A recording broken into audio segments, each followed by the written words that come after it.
Hello friends, Tara again with a final video, part 4, on natural remedies for extremely dry, flaky, and cracked skin. These are remedies I wish I had known about years ago, and I just want to share with you because I know that there are many people out there who are suffering from this and can find some very simple remedies here.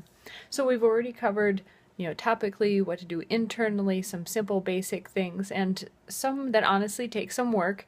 And if you're having extremely dry skin issues, honestly, it's probably because there are deep-seated issues that you need to cover internally. Now, there's a body type, air type, like I mentioned, that has a tendency to have dry skin naturally.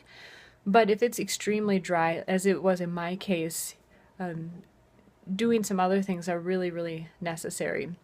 So let's take this metaphor for a moment. So while the air type has a tendency towards the dryness, also the fire type may have such internal heat that it's drying the skin on the surface. So there are many metaphors when it comes to the body, and I use metaphors a lot in my teaching and helping a person understand what's going on in their body. But imagine that you're trying to dry a sweater and you put it over a heat register in order to speed up that process. That's very similar to a person having a lot of internal heat, and just by that heat naturally wanting to escape is drying the skin. So working with a practitioner who sees things in that kind of way can be very helpful. You'll find that more in someone who's on the outskirts, like me, or maybe even a naturopath, because they study so many healing realms. You may also want to see a naturopath or a chiropractor who has biofeedback technology if you know that you're a person who likes to see more of computer-oriented results kind of format. Biofeedback is very helpful. You can see what kind of bacteria, viruses, and cleansing you may need to do.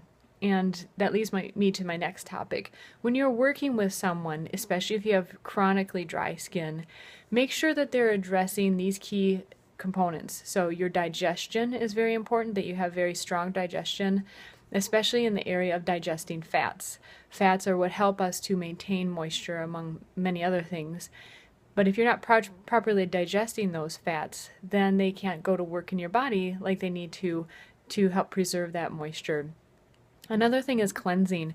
Your body simply may be so overburdened with toxins that it just simply cannot prioritize the health of your skin, and or is just trying to expel those toxins through your skin that it's just wreaking havoc on the skin.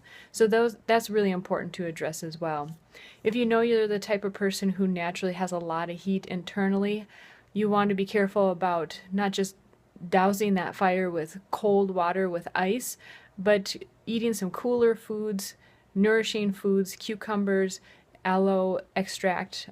Make sure that you're getting the meat, not the entire fillet, which causes more of a cleansing effect, but a cleansing in a way that's not good for everybody. So most of all, what I want to emphasize, and this is the key component to my teaching, is having self-compassion. I've been through a lot of health issues and health journeying myself, and I'll tell you the main thing that helped me along the way is having patience with my body and working with it rather than working on it. Our culture is really oriented towards working on things and getting results, but when it comes to the more subtle things like working with our body, having patience and having self-compassion goes a long ways, and you'll be amazed by being in that state of mind and emotion, the solutions that you'll find just by having self-compassion. Wishing you well.